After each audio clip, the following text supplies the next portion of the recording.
Black culture is often celebrated for its innovation and beauty, but what is the substantive legacy of those we've placed at the forefront of our culture? And in what ways has celebrity influence diluted Black culture's tool as resistance and as a force of liberation? And finally, what can we do to reclaim Black culture's legacy and preserve the role of artists as truth tellers in our community? I'm so glad you asked because we're talking about it after the break. Brokers, welcome to another episode of Broke, where we talk about the unbelievable ish this country has done to keep us broke. Now here are your hosts, Amber and Erika. Hello, brokers. I'm Amber. And I'm Erika. And on this episode, we are talking about culture, legacy, celebrity, and all the things we need to know about our political activism coming out as an expression of our culture. Well, all right, culture. But Amber, like I'm just give it up to me today because I feel like I'm just what is the white woman's name that be with the hair? What's her name? You know what I'm talking about. So on the episode of Culture, you want to say you look like Farrah Fawcett? Is that I just want to be clear. Is that how we're starting off the episode of about cultural legacy? Is that you are trying to say you look like Farrah Fawcett and you can't recall her name? I want to be clear. You know what? Way to just take the wind out of my sails. I was just saying, I was like, okay, I was giving hair, but then you ruined it. But it's fine.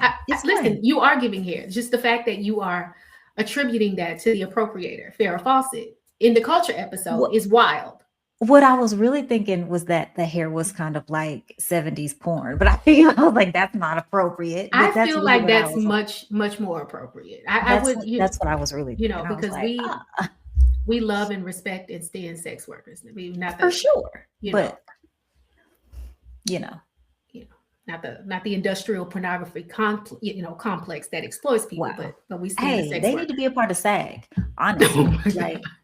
No, I had this whole conversation with my class one time. We were talking about sex work, like our sex workers, and then we were talking about adult film, and then we started talking about like, are they actors? And we had this whole conversation about, are porn stars actors? Are they not? Should they have the same benefits and protections that other actors have? And it was I was actually proud of the class that day because they actually engaged with the content, and they were actually like, I had some film students and they were actually thinking through this idea of, well, if you do this and this and this, well, then that does make you an actor. And then why aren't you eligible for all of the benefits that other actors get? It was probably the only class they could participate in where they didn't have to do the reading because they had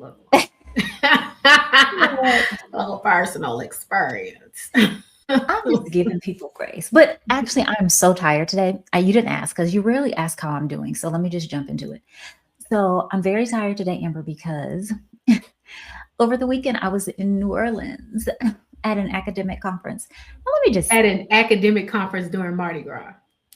This was after Mardi Gras. Okay. So don't do that. Okay. Don't do that. Okay.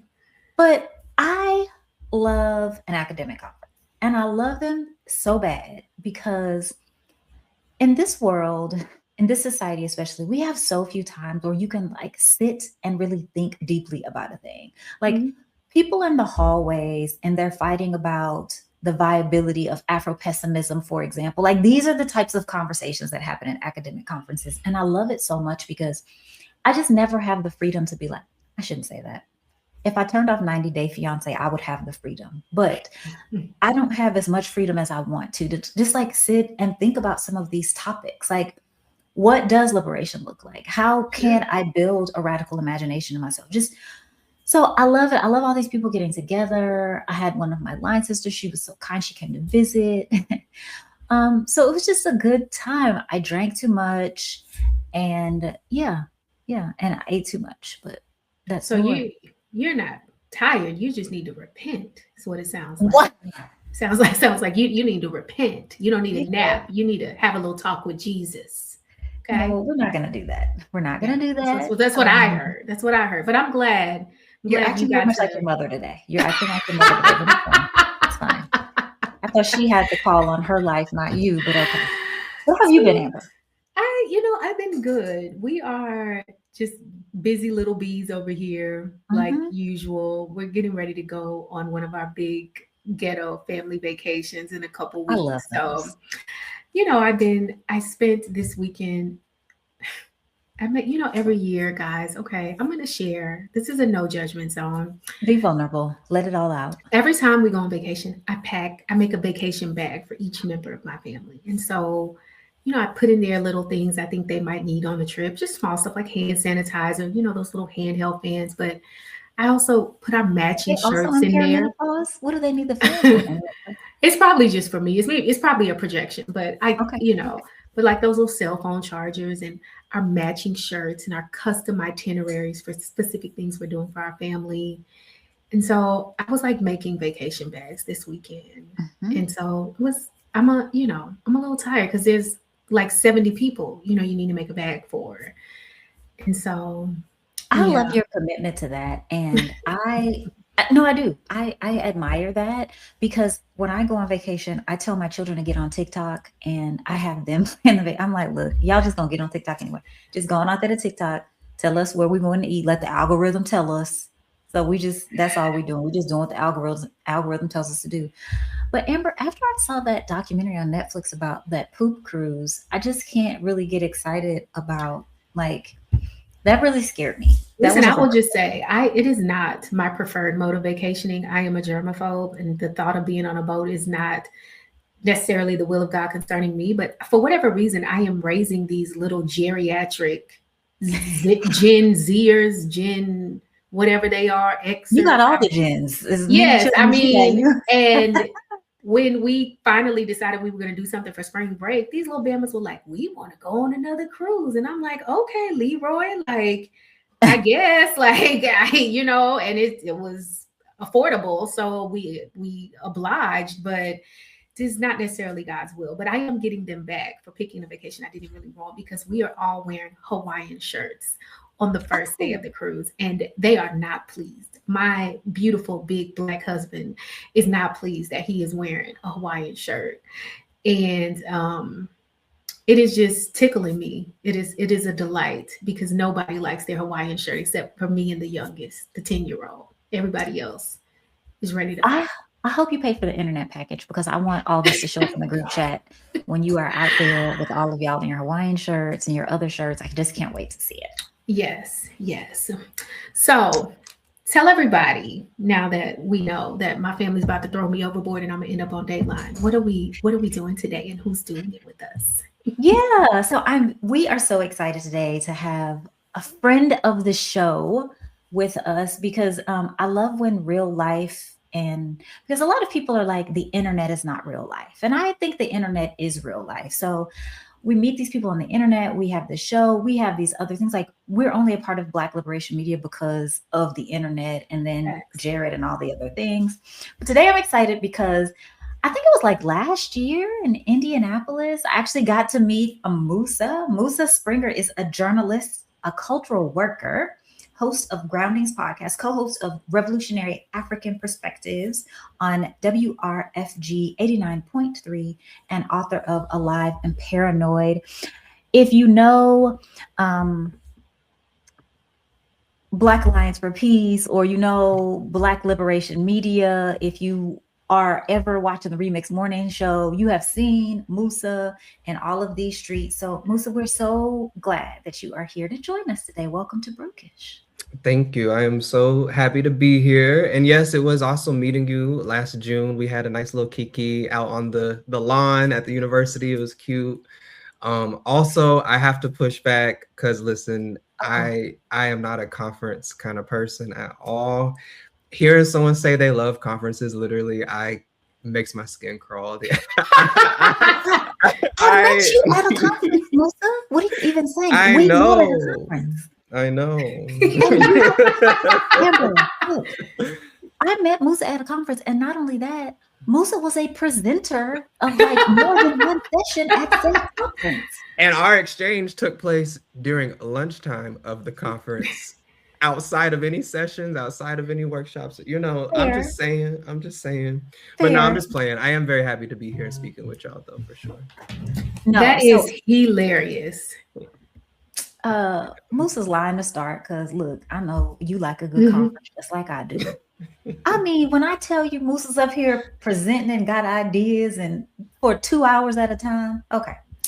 But the I think sort of the idea for this show, of course, this season we're talking legacy, right? And so we're thinking about legacy in a lot of different ways. And like famously, we've talked to our mothers about legacy. That's something.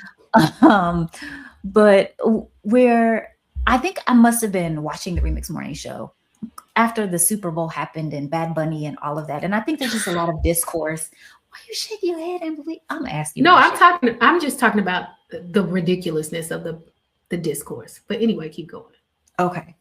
And I thought the halftime show gowns, beautiful gowns. Like, oh my Yeah. gosh, loved it, beautiful, all of that. But so there were all these conversations about celebrity and culture and what does that all mean coming together. And so I think it might have been Lorik that was talking about, well, Musa wrote a piece. And then I was like, so I went to go read the piece. And then I was like, you know what? We just got to have Musa come. I hope this thing is not irritating. I feel like it's making noise, but have to have Musa come to talk to us about this, what it means to be a cultural worker, why it matters that we refer to ourselves as cultural workers. Like, do we have to do that? Is this one of those cases where we're being very woke and don't need to be woke? Like, we just want to call something else something different just to do that. So Musa, to start, the article that we're referring to is called Cultural Worker, Not a Creative. And I just want to kick things off by having you explain to us what a cultural worker is and why it's important that you view yourself through that lens as opposed to as a creative. Yes, absolutely. And shout out to Lorik and Geechee as well. I know that someone else sent me that clip and they were talking about my work, so it's always appreciated. I think that to your point about the discourse, right? The discourse is discoursing, and it's the discourse of the discourse of the discourse at this point. We're getting third, fourth, and 17th um, layers of discourse, and the word culture is imminent. It's like this huge umbrella, and anything that is some kind of televised performance, film, music, movie that you're going to the movie theater to see, Black Panther, Kendrick Lamar performance, everything is just called culture, this blanket statement. And several years ago, when I wrote this article called Cultural Worker, Not a Creative, it was because all around there was the explosion of everyone, artists specifically, mostly artists, calling themselves creatives. I'm a creative, I'm a creative, and then being called creatives. And it was really rising to this mainstream level. And I could see where this was headed because this is new language for an old problem. Um, Mm, this idea that the so-called creative, that we are just like some separate class, some special artisan class. We're the only ones who use creativity in our labor at all. We're the only ones who are able to call ourselves creatives, and then it becomes this thing.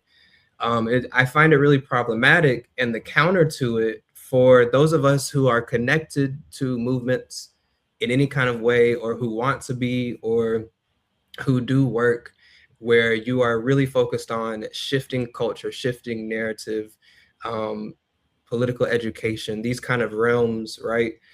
That the term that has been used going back a century is a cultural worker. And there's a reason why I feel in the US, most people actually don't know what the word cultural worker is, what it means, where it comes from. And I don't think that's unintentional either, Sure.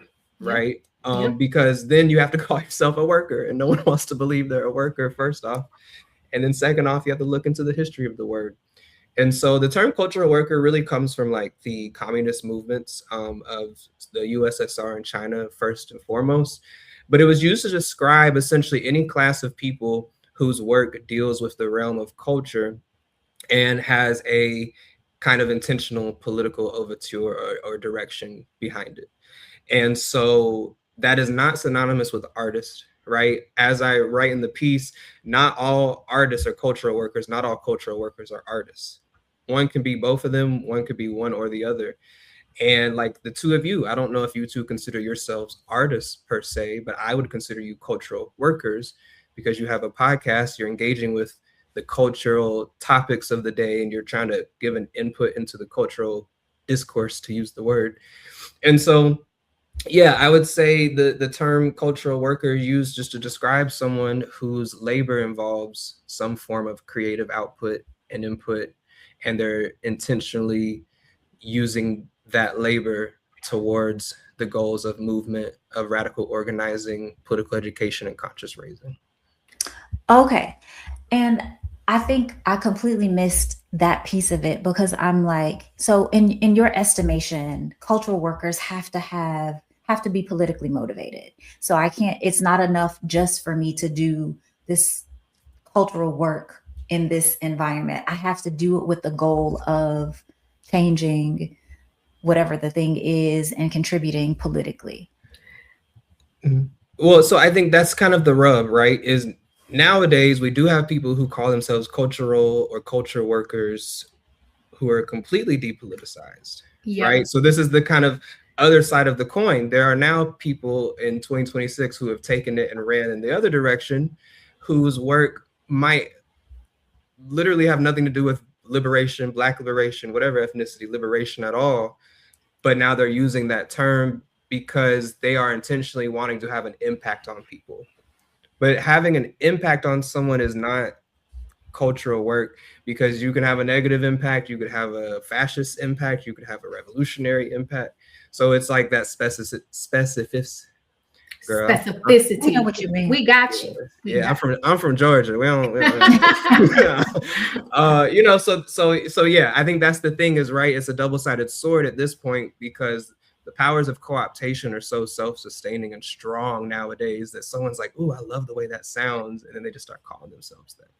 So I could have completely missed the point when I read the article, but I thought it was a very effective illumination of like just what capitalism does in general, right? When you were talking about what a cultural worker is, and even now, just as you were explaining the ways that work can be co-opted to serve the market and not the people. But I would encourage anybody who has a friend or who they themselves like struggle to see why capitalism is problematic to listen to this episode, but also that is going to actually be the homework to read that article, because I think the connection you make between the ways that capitalism intentionally tries to separate the cultural work from the actual culture and like place that work inside of the market as a commodity is a reflection as a whole of why capitalism is so problematic. Like when you think about it, first started with separating the people from the land and placing the land inside the market, and then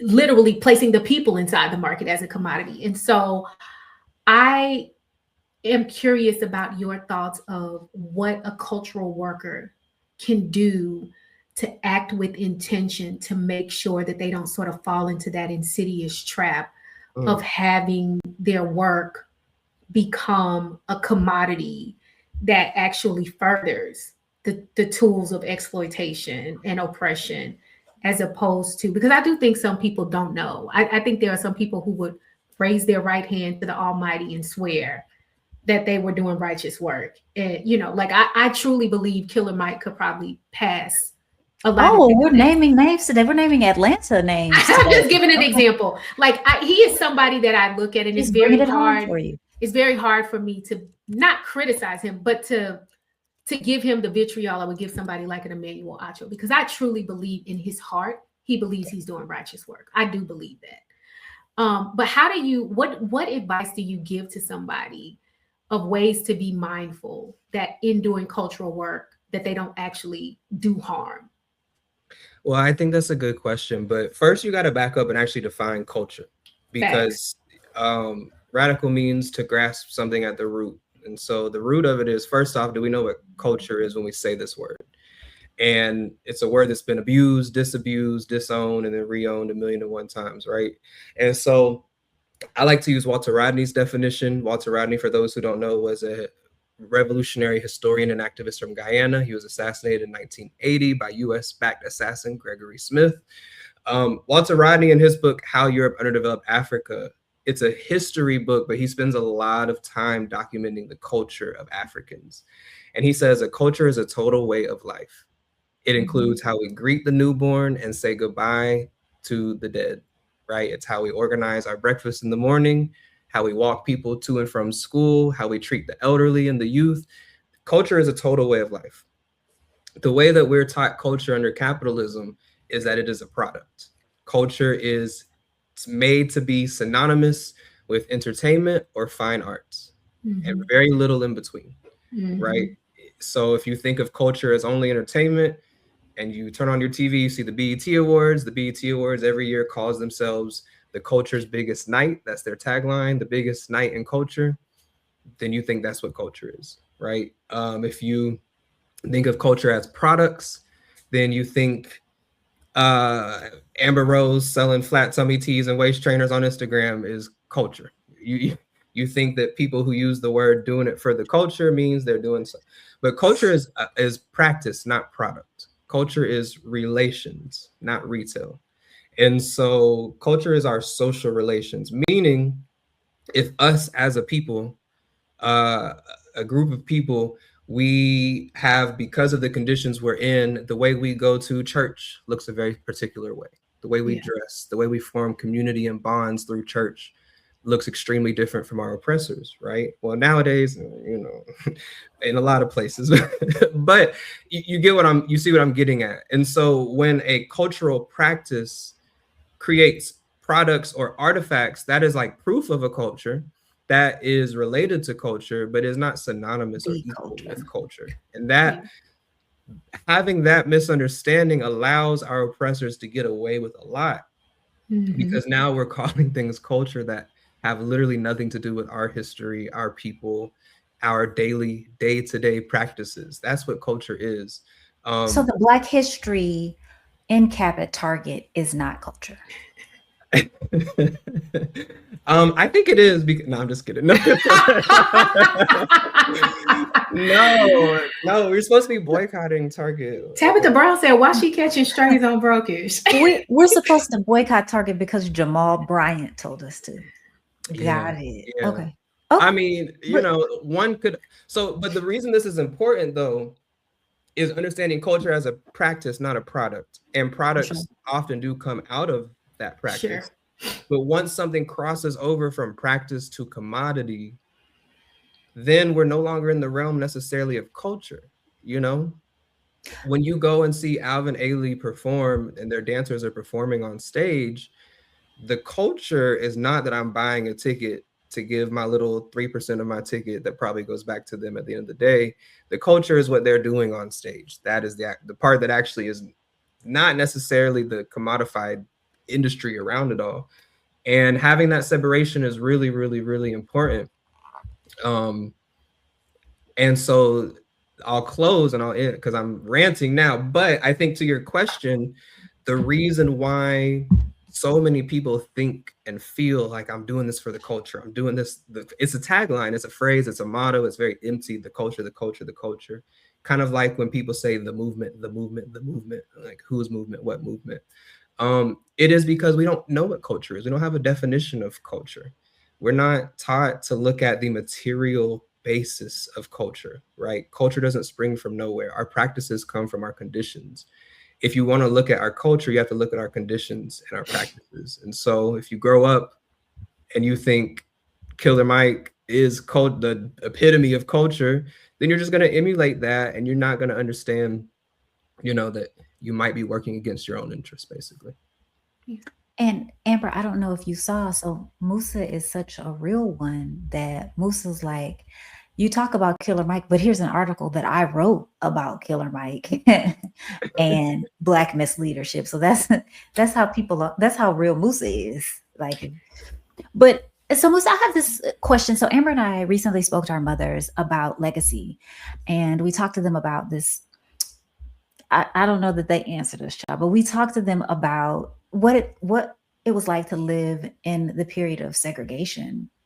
And then what are those things from segregation that were maybe beneficial and helpful?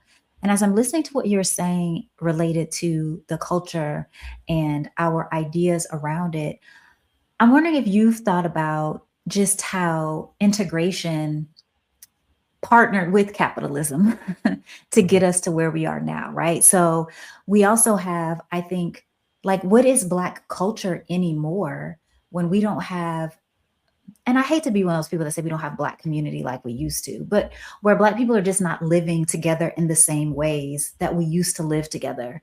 And then what that means, because I try very hard, like Amber put her kids in Jack and Jill, for God's sake, to try to maintain a sense of Black cultural pride. So I also want my children to have some sense of Black cultural pride, but I'm also like, what is that? Like, what? So have you thought about, have you grappled with what it means as we ponder Black culture generically? And how do we preserve that? How do we maintain that so that we're not just upholding the trinkets that we associate with culture, but actually promoting what the culture has been and should continue to be? No, that's a wonderful question. It's a hard question to answer too, because 10 people could have 20 different opinions on it. I think that when we look at, so segregation, you mentioned Jim Crow, right? The what So let's take schools for example, right? Black Afro-descendant people were not allowed in schools, and white schools. It was pure segregation. There's this integration movement. Our culture was not getting our ass beat and things thrown at us and slurs shouted at us on the walk to school. That's not our culture. That's not even necessarily, if you want to really get into our history, but that's how it's portrayed. Our culture was that Black networks of Black independent schools were formed all across the South, right? There were home schools, there were networks of schools and churches, there were Afrocentric schools, there were community programs and collectives forming schools, and then teaching a very particular and different curriculum in those schools, right? Freedom schools. And so I think that the first thing is to actually take a real honest and sobering look at the history and understanding that if a culture is a total way of life, that means that our resistance and strategic responses in our daily practices have to weigh as much or even more than the actual oppression that we're facing. Because I think, I don't know if I'm making sense, but there's a kind of ruse that's played where we're told that the image of a Ruby Bridges, is weighs 5,000 pounds, but the freedom schools and the networks of independent schooling, and then you can get deeper as well, right? Because then you can talk about there was a relative gender equity that took place because many of these freedom school networks were ran by Black women, so you can get more and more and more complex versus going to a museum and looking at pictures of people like throwing shit at your ancestors and calling that a day. And so I think my point is, like, the first step too is just to have culture is extremely tied to history. And if you don't have a proper understanding of history, then you're not going to really, all of the practices that our people have done, cultural practices, feel random. They feel like they come out of nowhere. So you can't understand one without the other.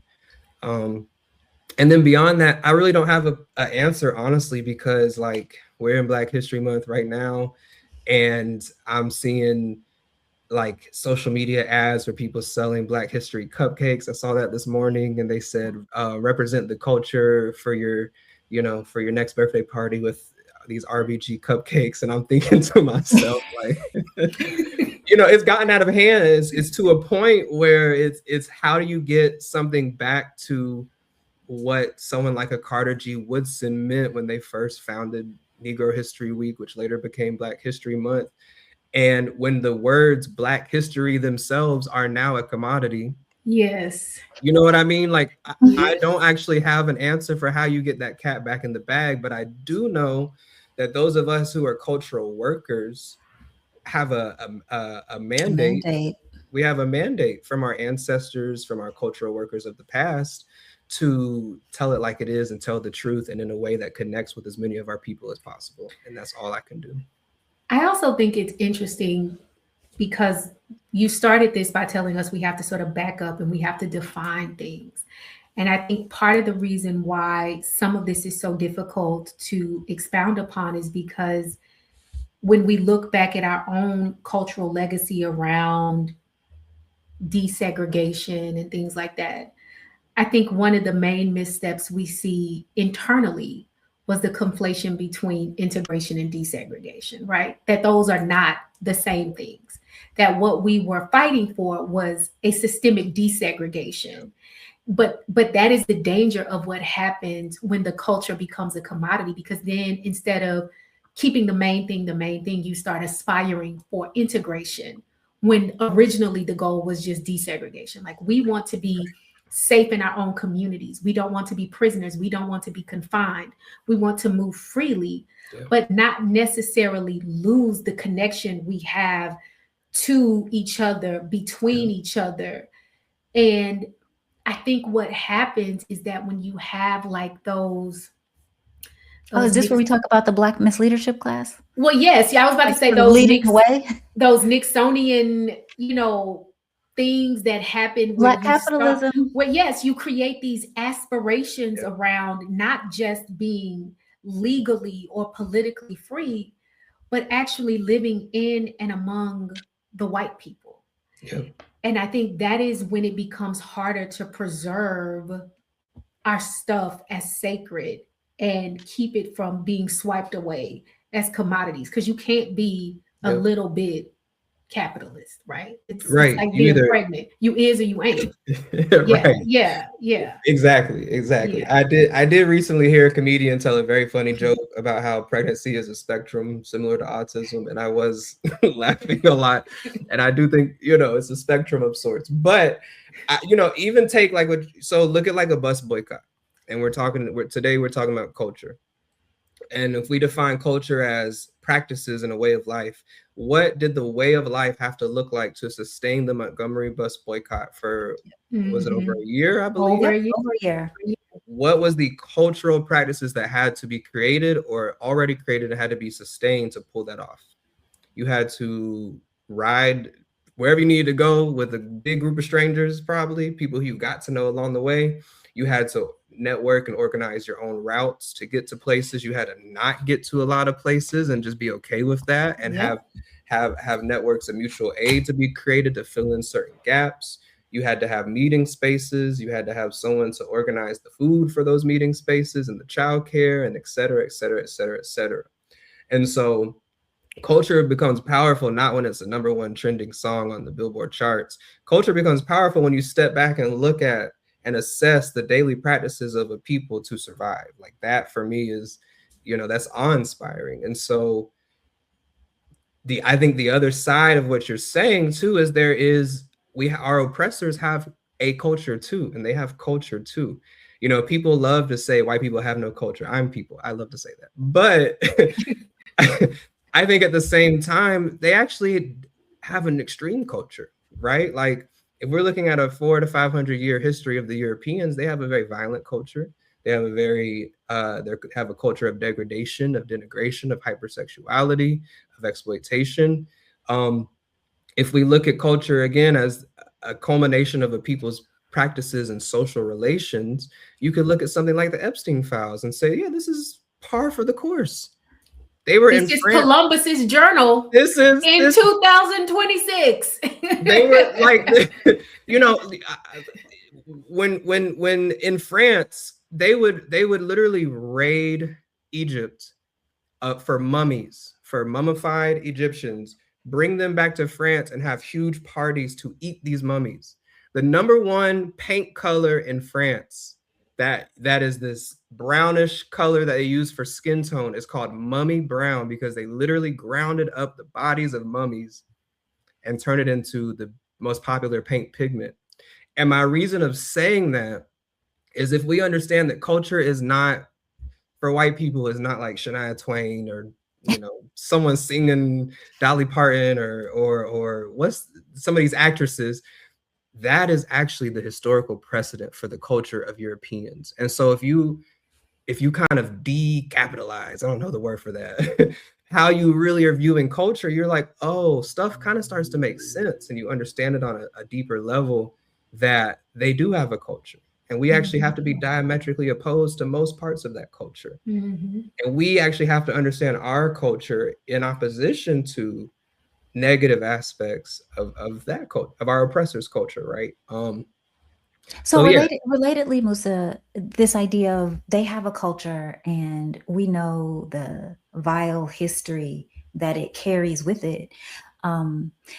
You also, if you take like Mao, as you did in your article, right, and this idea of a cultural army and what it means to build that, how do we build this cultural army to sort of fight against what this totalizing force of this other culture has had, that the effects it's had on us?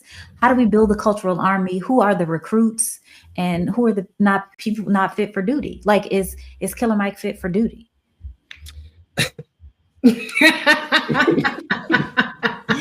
Listen, I am already on his PR team's emailing list. All right, I don't need. As just him, as of course, as an example. Pick any other person, No, but I'm just you joking. understand No, my I point. mean, so Let's first use off, Emmanuel Acho. let's understand a Killer Mike is already enlisted in someone's cultural army. But ours, though. But let's first recognize that whether you knowingly or not, you are already on a side of war. If you Yeah, believe our people are at war, that means you're on a side, wittingly or not. Like, we have to kind of start there, because so to the point that Mao is making, Comrade Mao, is he was speaking to a conference of cultural workers of China. There's thousands of cultural workers from across the country who he's speaking. And this is in the midst of revolutionary times in China. So it's like kind of at the height of literal warfare going on. And he says there has to be, there's two armies when we're talking about liberation. The first and the most important is, of course, the real army, the guns, the arms. But that army is almost indispensable if we don't also have a cultural army behind it. Meaning that we cultural workers have to see ourselves as responsible for shaping ideas, for shaping the way people think and the way we're relating to each other, the way we're reflecting on our material reality. So if we're trying to build that cultural army, you first have to identify who the cultural workers are, identify who you have in your ranks, and then work to build more of them. I mean, I know that sounds really rudimentary and boring, and there's not some grand answer, but that's truly what it is. So one example is with the Black Alliance for Peace Atlanta. We noticed that whenever we're trying to do programming and bring out community members, when we have cultural events attached to it, so when we would invite out the local African drummers who would do drumming, who would do capoeira, we would do a film or documentary screening and then a community discussion afterwards. Those events actually garnered much more interest, much more attention, right? They grab people's attention more than if I say, come learn about the 1033 program that transfers federal military gear from the Middle East down to your local police departments. They're like, but if I say, come and watch this performance and then watch this little mini documentary, then we'll have a little discussion after, people are way more interested in that. So we formed a culture and propaganda committee whose role is literally just to ensure that in our organizing efforts, we have cultural workers who are helping to plan, be involved, to promote, to produce our ideas beyond just reading a pamphlet, beyond just printing a zine or a webinar. And it's grown. It started small, it's grown. We have rap radio on WRFG every Monday, 7 to 8 p.m., shout out.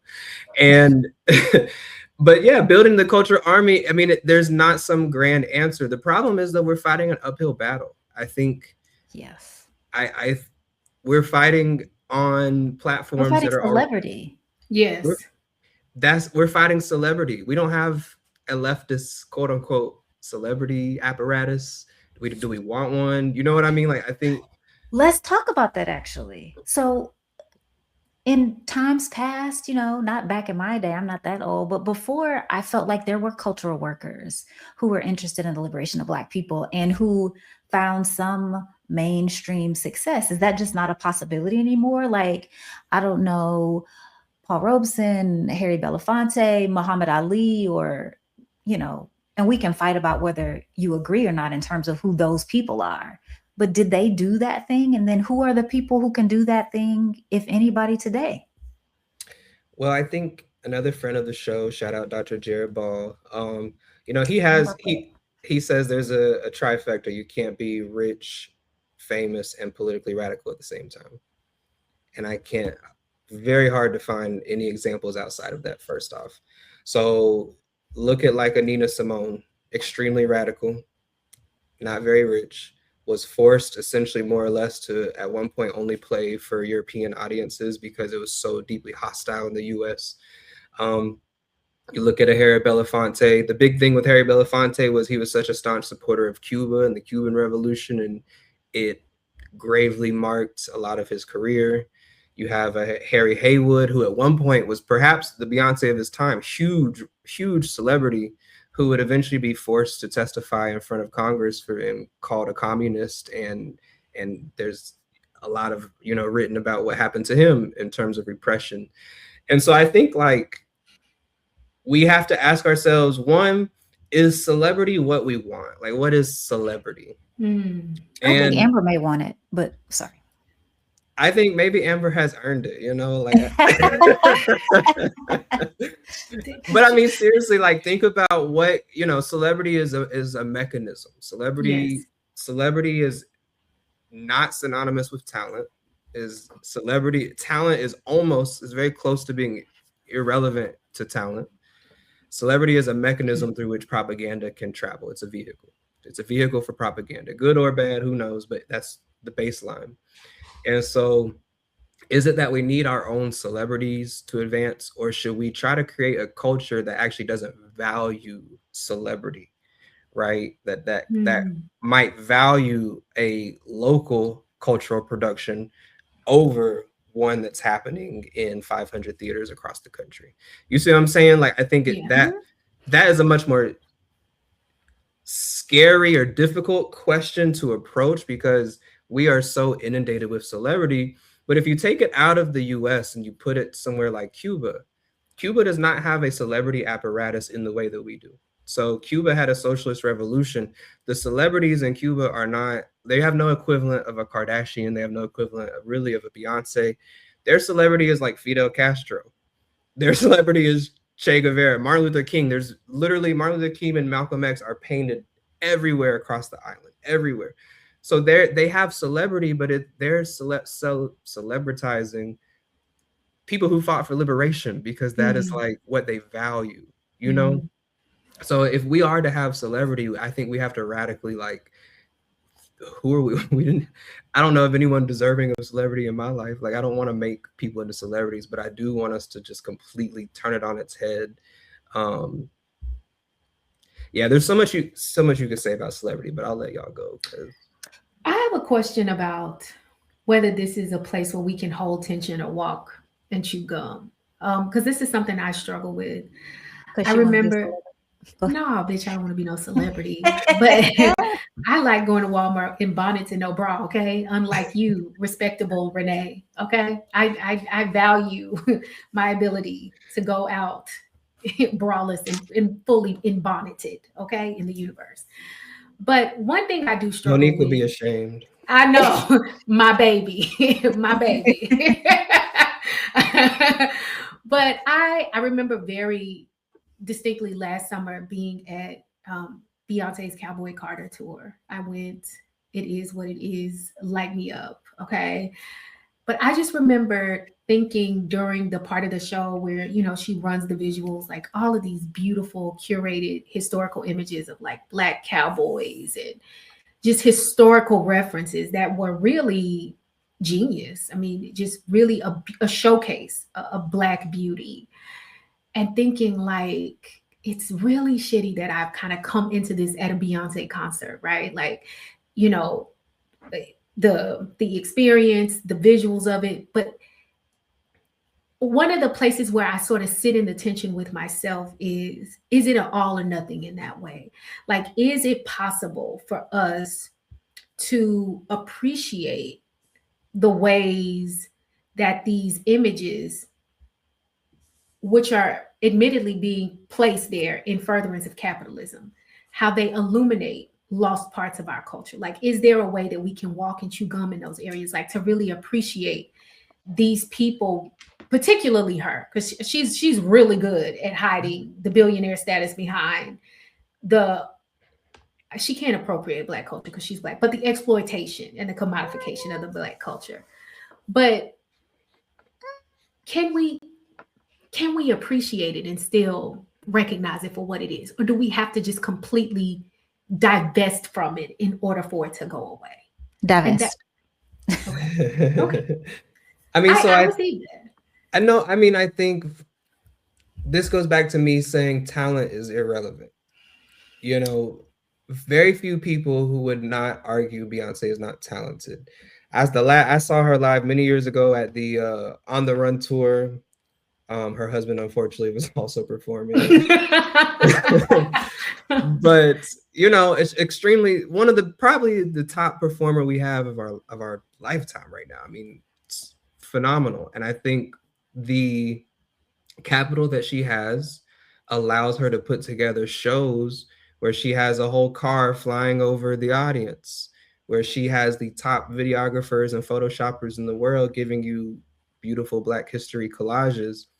But if capital, that is to say, corporations more or less, is the filter through which this is being ran through. Yeah. Think of how many hands had to sign off and approve on this as to not upset corporate sponsors before you, Amber, got to be in that seat and seeing it. You know what I mean? And so even you mentioned Black cowboys. It was the Buffalo Soldiers that she was promoting, who were like a very complex part of Black history for sure. But they were also, you know, as Gerald Horne pointed out in an interview, they were fighting natives on one side of Texas. On the east side of Texas, we had Black people who were fighting the KKK. Why not highlight those people?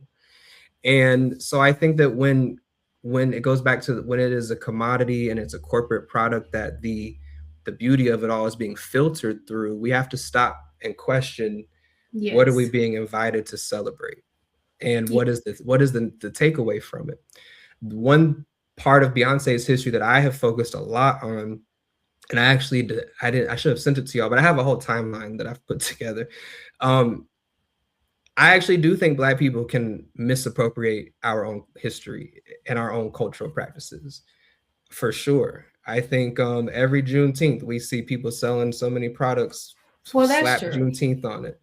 And just because it's happening at a bigger scale don't mean it's not the same thing. But, you know, if you can really trace back to every political movement that's had people protesting since 2013 to now, there's a Beyonce counterpart at every step of the way.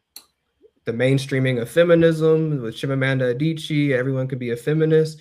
Beyonce declared she's a feminist. Her whole tour is built around that. A few years later, Mike Brown protests and all of that.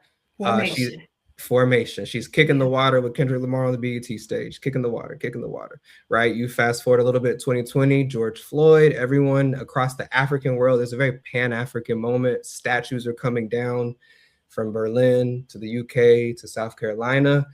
Beyonce does Pan-Africanism, sponsored by Disney, available exclusively on Amazon. You get to Black TLGBTQ culture, specifically with like ballroom culture and ostensibly working class oppressed culture and cultural practice. Suddenly we have Renaissance era, right? And then now you have this bubbling under this FBA, this ADOS movement. We're going to war. The US is at war with every country. We have Americana by Beyonce, right? I mean, I don't, not to necessarily say she's like some mastermind in a room pulling strings, but it is to say this is actually an exploitative relationship with culture. This is a very exploitative relationship with our culture and our history. And whatever movement is happening in the streets, the culture of the elites, of the capitalist class, is reverberating that back to us in very palatable and acceptable, non-threatening ways. The timeline is timelining. Shit, the timeline be timelining. The timeline is timelining. Yes. And just side note again, Musa, I love the diplomatic reads that you are offering us today. Musa is reading us for filth, Amber. but we don't even know it. No, Thank you so I much. felt the read, but you know what? I think Thank that you is so part much. of what community is you have Yeah, to be I love it. willing to let somebody tell you, girl, you is not shit for going to take your ass No. to Cowboy Carter. I, And you know better. You don't read too many goddamn books. Take your ass down to Cowboy Carter. You know better. Like Listen, I received that. I but received no, that but in here's all the love it's given. Because you I have here's the to. love it. thing. Here's the thing. One, I'm being very diplomatic because it's Ramadan. Let's start there. Shout out to the big man up top. Shout out But to Allah for shout out, saving me. shout out Allah. But also, Fair. we all have our escapisms. We all have Yes. For sure. the music, the movies, the TV shows. I binge a lot of TV. I think the thing is, once they start to claim politics, once they start to claim culture, you know, the Migos are not out here talking about we're the next Black Panther party. They're not doing Black Panther cosplay at a Super Bowl performance. No. Right. So I think that it should raise all of our eyebrows, and all of our spidey senses should go off when they do dip into these kind of themes.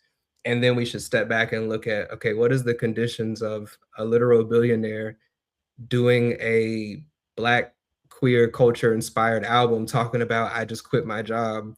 I think we should stop and ask some questions. And so it's not to read, but it is to say, like, you know, a little divestment maybe never hurt nobody, you know.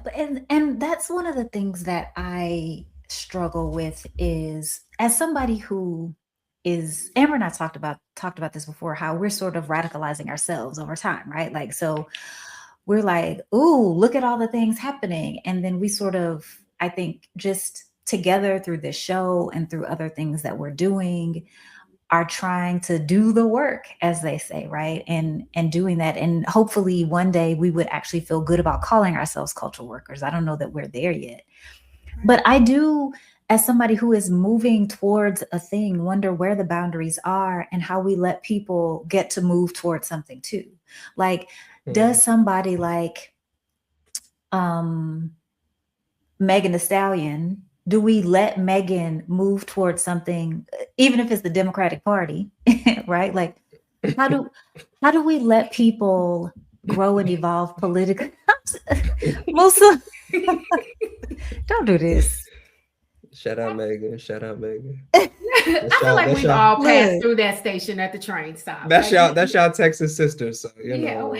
Look, H-Town, stand up. Here's my thing. I think when you have a product to sell me, I'm gonna tune out every time, because the intentions of a cultural worker is not to make money.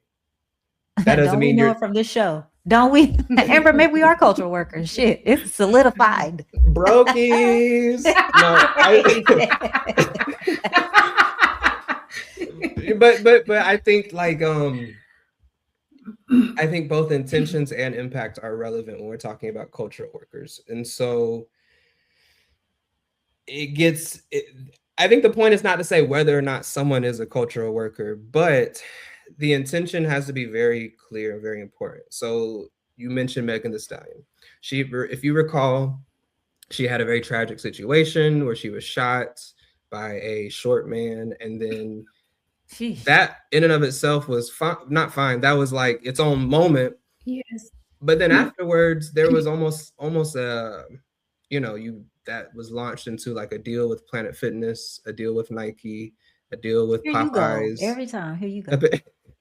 But seriously, I mean, I think we have to look at like this under the guise of this conversation around listen to Black women, under the guise of this conversation around uplifting Black women's vulnerability and abuse, which, by the way, like, celebrities are not the pinnacle of women's abuse.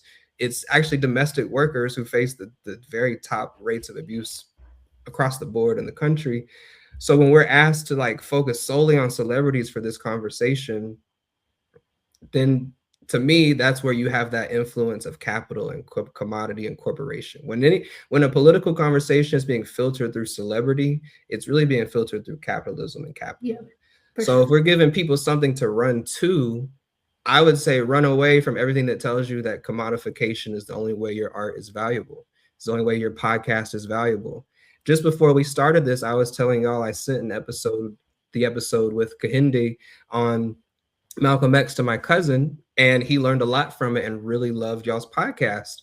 Y'all didn't make $1 off of that. But that is an impact that had nothing really at all to do with commodification of any kind. You see what I'm saying? Mm-hmm. And I think that actually is what we have to train people to run towards. It's like the goal is not to get rich and have like People a number hungry one. though. Inflation is out of control. The wages don't go up, but everything else do. Like it's just realistically, it's so hard to have people say, like, look, y'all got to turn your eyes away from all of that because it's difficult out here. And you know that. I'm not saying that to you like you don't know that. Yeah. But it's so challenging because I'm like, But also more granular than that, like who's going to take the lead and say, I think we should de-Black excellence ourselves as a part of our divestment from capitalism. Like, you know what I'm saying? Like, I feel like it is a very intellectually honest and righteous argument that feels so impossible, because even though it makes perfect sense when you walk through all the steps, you know, who wants to be the person to be like, well, I'll go first. Black excellence ain't shit. Don't listen to celebrities. Beyonce ain't shit. You know, I think that we have bought into it so deeply that self-love and self-hate have been conflated so much that Yeah. I don't know that we will ever find people who have truly sorted it out enough to be able to be a Harriet Tubman for people and say, actually, what you've been told is community love is a money-making machine, right? You know? And I just think that is, I don't know. I don't know. Like, and then for that person, like, even if you do it, then what happens as they face the trifecta of rich, famous, and, you know, radical. Can you remain radical? As even if you get, if you have the type of personality to get people to buy into it, well, what happens to you? You get rich. Yeah. You get famous. Then do you still have the same radical ethos that brought you to the space in the same place? That's why I don't want to do it, because I'm struggling enough right here with my $10 and my 18 kids. And I don't ever want to look back at my life and be like, damn, I sold all the way out because I got some Instagram followers and I was able to buy all the Shein shit I ever wanted in my life. Like, your standards are low. But I think they are, but that's another reason why it's not worth it. Like, yeah, but I think this also what we have to do, and what y'all do a lot, by the way, shout out to your season on John Hope Bryant, is, you know, cultural workers. A podcaster was not even a thing 20 years ago. It was like, didn't exist, right? So it's not like these are just static, stuck in place terms and frameworks. We have to assist and support people with the divestment. You know, I tell people all the time, there are jazz singers in your city who have had probably a nightly show at a certain jazz club for 20 years and they make enough to pay rent and they're very happy with that, who don't actually want a record deal. There's artists out there who've never even desired a record deal at all and who've had a long, fruitful career. You know, the norms of what is success and not success when it comes to arts and entertainment and culture, quote unquote, like that's actually on us to alter and change what those norms are. Because I hear people say all the time, I would never want to be a revolutionary because most of them die broke. Right? I mean, you know, if I die broke, but my name lives on for revolutionaries literally across the globe, who cares if I died broke and struggling or not? Obviously, I don't want anyone to be broke and struggling, and so I think that is kind of the part where culture is uniquely positioned. Culture is all about norms, social norms, societal norms, ethics, morals. I mean, an example I was just talking with someone about, if y'all recall, hip hop used to be all about safe sex. There were campaigns telling people wear condoms, Left Eye and the TLC was taping condoms to their shirts or their eye. I mean, safe, especially in the 90s and a little bit of the early 2000s, this was a really big part of hip hop culture. not saying rap music, hip hop culture. And that was completely abandoned. What do you, but don't you think that there was some kind of impact on these individuals, these artists, making a very intentional decision with their cultural work and their cultural product to say, our conditions are that our people need to practice safer sex, therefore my work is going to reflect that. That was an intentional decision that they made to put that into the music, into the campaigns. And I think that that is reflective of, like, you know, when we're talking about this trifecta, some of them probably could have made way more money not doing that. Some of them might have got called weird by their contemporaries. Some people might have tuned out. You know, it's not like it's some radical revolutionary thing, but at the time it was very new, and they chose to anyways. It's that choosing to anyways where people get very stuck on.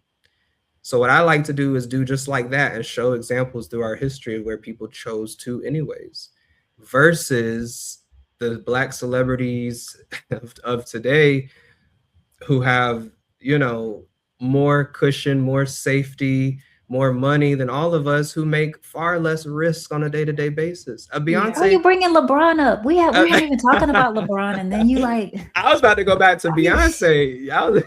Well, we could definitely bring LeBron up. You know, he apparently heard a lot of great things about Israel.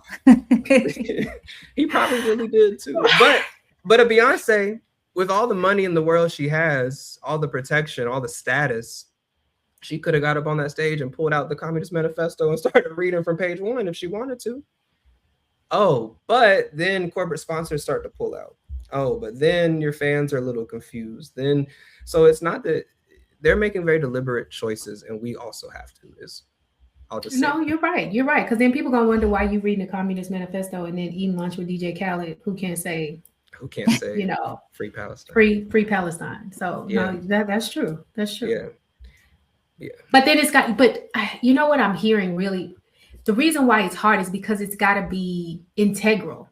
It can't just, one of the things I'm thinking about as I'm listening to everything you've said, cultural work is not the type of work that is segmented. Like, you can be a data processor and what you believe doesn't impact your data entry or it has to be integral. So you're not going to be inclined to read the Communist Manifesto on stage if your man is in the Epstein files, right? Or if we watched him date you at a questionable age for like 20, 25 years. We watched it, right? And we sanitized it. So what I'm hearing you say is that we have to be integral in order to be cultural stewards. And it has to start with a head, mind, and spirit alignment, that the overflow of that is the work that comes out of you. Because you can't do it segmented away apart from how you actually live your life. Like, you can't be a cultural steward on the stage and a capitalist when you go to brunch on the weekend. Yeah. I mean, if all three of us on this call believe in Black liberation, right? We believe in the total liberation of Africa and its people throughout the world. I also believe in the unification of Africans under scientific socialism. Then the work that I do, including creative work, cultural work, whatever, should reflect that in some way, shape, or form, at some level. There will always be contradictions, right? Sure. You're gonna listen. You're gonna see me every now and then roll through that little Chick-fil-A drive-through and get a little homophobic chicken every now and then. But at the same time, like, you know, the goal to me for cultural workers is to help people's ideals and aspirations align more and more and more with their actions and help. And that's like a huge task. And that's something that goes back to the definition of culture. It's our daily practice. Even if maybe, you know, this is making this up. Maybe, Amber, you sit down and every single night, or every night, every other week, you know, you braid your kid's hair, right? And you're like, yep, this is what my grandma did. I know. Listen, let me Let me cook. They got locks though, but I'm gonna let you cook. I'm gonna let you cook. Okay, well, okay, you can braid locks too, but you know, Right. You don't do no retwist, Amber. dang, right. Go Miss ahead, Musa. Sydney do our retwist. Shout out to Miss Sydney. But if you and your family have a practice with your hair and say it was passed down or something that your mom or your grandma did with you, and you're doing this and you're keeping this practice alive and you're telling them why you're doing this, why are you passing this down, and how they Yes. should do it with their kids too, that actually is a cultural practice. And you're Mhm. probably not the only one doing that. And they're going to remember that and carry that on. And then we can look at what are the conditions that cause that, right? Someone of the oppressor class probably goes to a salon that they can afford and is doing a whole different practice, but because of who we are and what we do, this small minute thing happens. And so I think we really have to appreciate and highlight that more than, you know, such and such just won the Oscar for the best film of the year and it was a Black director with white money, but we got to praise it. You know what I'm saying? Like that is a shift that is not easy, because the reason why, you know, the big brain, the reason we're so really, really ingrained in celebrity culture to the point where we will defend it with our core being is because we are taught that consumption is politics. What we consume is political, right? We know ourselves politically because of what we do or do not consume.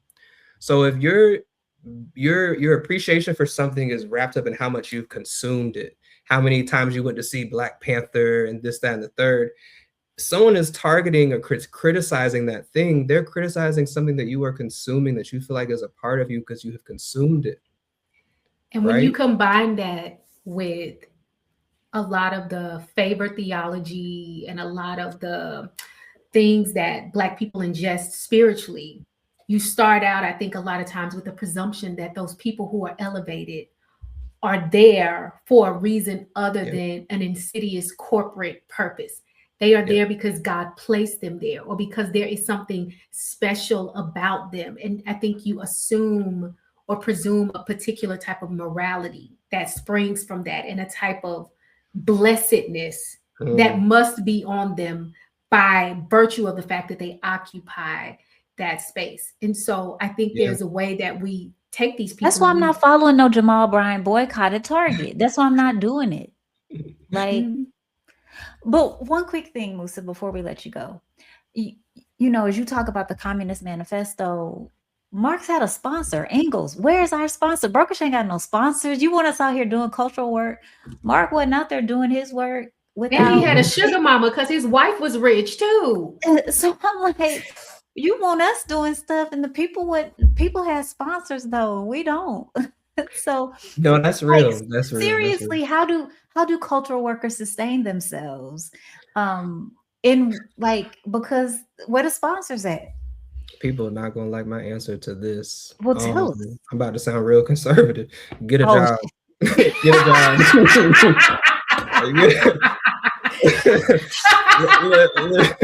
You know, listen. I'm screaming. So I mentioned Cuba earlier, right? In Cuba, they have something called UNIAC. The union is the National Union of Artists, Writers, and Journalists. So if you're nationally recognized and you're in this union, which is thousands of Cubans, you actually get a salary for the work you do. They have built a socialist state that the artists, the creatives, the cultural workers are paid. They're respected. They have a union. They're paid. We don't have that. We have to be serious. We live in the belly of the beast. So speaking for me personally, I have never wanted to turn any of my cultural and creative pursuits into my career, my job. I just want to find a job where I make enough money to pursue that stuff with my passions. That's a very individualized answer. But I would say also, well, if I could just step back also, we have to also think of ourselves as cultural strategists. Just getting on like the Remix Morning Show or Brokish or just telling someone imperialism, neocolonialism, capitalism, but like the average reading level of a US adult, right? About 60% of US adults read below a 6th grade reading level. So we have to be cultural strategists to look at what is the landscape actually? What am I actually working with here when trying to change people's opinions? Where are actually people at? Then let that inform the kind of cultural strategies we implement. And so one of the things that I feel is we have to stop segregating ourselves from the quote unquote masses, the non-political, apolitical, whatever you want to call it. And we have to get out of the conference bubbles. We have to get out of our, you Shots know, fired. Pew pew pew. no, but so, when I'm the conversations I'll hear, like if I'm at the gym a lot, right? And it's just regular people who talk about the Breakfast Club a lot. You hear the Breakfast Club come up a lot of Joe Budden, Charlemagne, hello. Joe Him Budden too, yes. is a lot. But if we're not actually engaging and immersing ourselves with as many people as possible to know where actually people are, what do most people actually believe right now, then how do we know what we're trying to change and what we're trying to shift? Mhm. You know what I'm saying? You might not realize it, but the average American right now, especially Black people, is actually really fed up with capitalism and just might not have the language to say that. Everyone is hungry and groceries are extremely expensive, and we see all of our money going to Israel and war. So I think, to answer your question, we have to be very sophisticated in how we develop cultural strategies. We can't just assume that saying the thing will instantly translate to belief. Mhm. We have to know where people are at to know where to meet them at and reach them at and pull them from. Otherwise, we're just literally we're all passing around the same $20 in our GoFundMe's and we're all on the same 3 Zoom calls. And that's not culture. That's cultish. You know what I'm saying? Yeah, I kind of forgot what the question was. So It doesn't matter. Musa, you are a delight. You are Agreed. brilliant. You are, I mean, both of us are old enough to be your mother, but I appreciate Bitch. you. Look. Not that's you got pronoun problems. Us.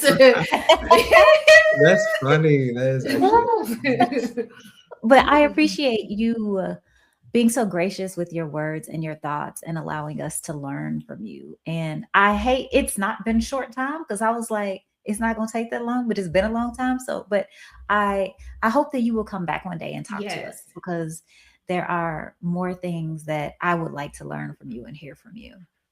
I appreciate that. And there's so much more to say, but I think y'all gave me some great conversation. And I really just want listeners to think about, if a product is being filtered down to you through one or multiple corporations, can we call that culture? Is that culture? Is that whose culture is it representing?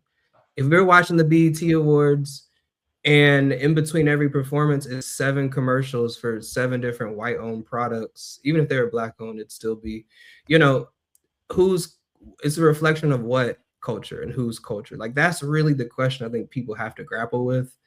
And then once you grapple with that question, to your point about legacy for this season of Brokish, you then kind of start to realize, oh, I don't want to be super tapped into this, and perhaps I should look into the legacies of people who went against the grain and who built alternatives to that, because until I know those histories, I can't recreate anything. I'm just going to reinvent wheels.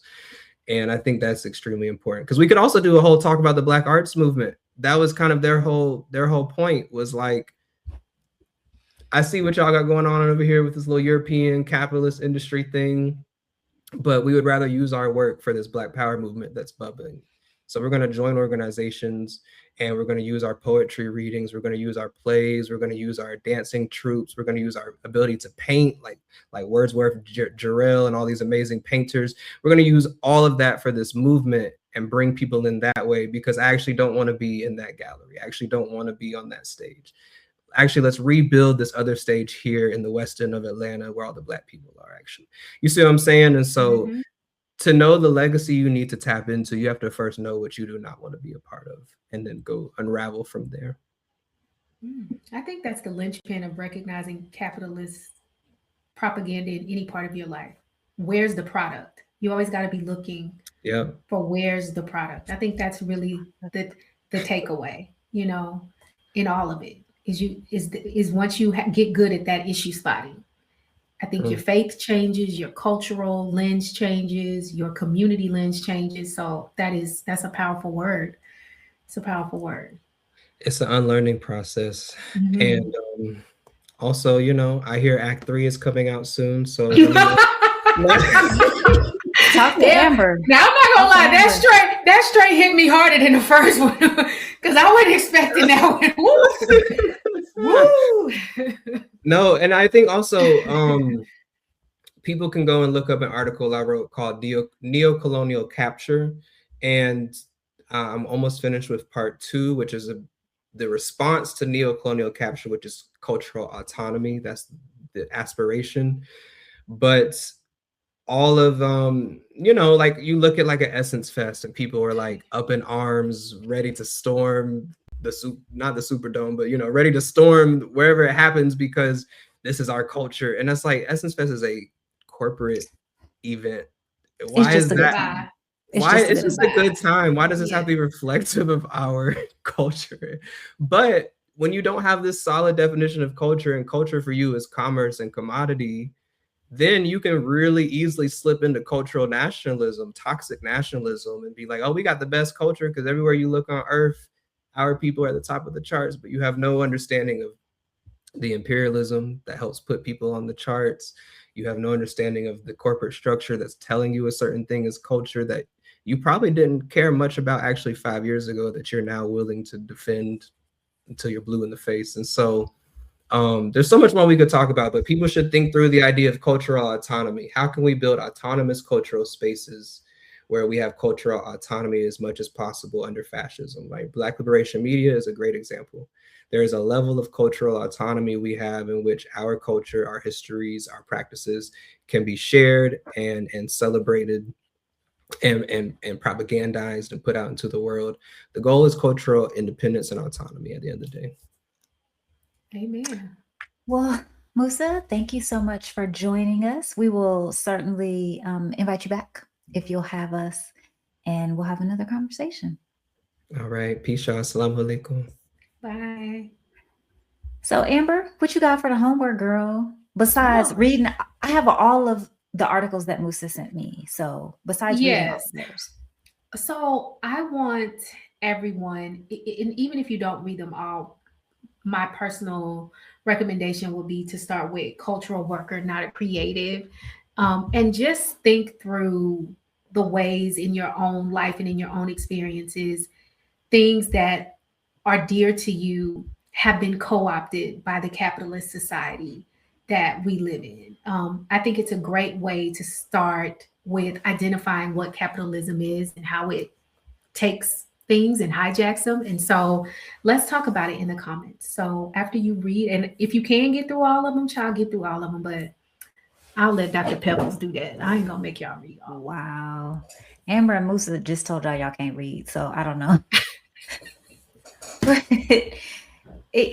y'all, capitalism is hard, and it makes sense that we need escapes from it. And most of us have our guilty pleasures in media that we know are problematic. But we have to understand the purpose behind the images, the content, and the cultural artifacts that we enjoy. We can't uncritically consume the propaganda that the media places before us because it's easy to digest and makes us feel better in the moment without realizing the damage it does to those around us who have not yet realized the inherent dangers. And like Musa said, we have to choose to do a new thing. We have to choose to move towards liberation and to think about how we can use our cultural work to do that. And so it's important for us to talk about how cultural workers are not apolitical figures and what that means for our liberation. Thanks for tuning in, and we look forward to catching up with you on the next episode of Brokish. All right, good people. Thanks for listening to Brokish. For more episodes, visit us at brokish.com or subscribe, and Brokish will get direct deposited into your favorite podcast app on the 1st and 15th. Share Brokish with your friends and join the conversation on Twitter, Facebook, and Instagram. Music for Brokish is Come Get Some by Blank and Kit. Until next time, goodbye and good luck.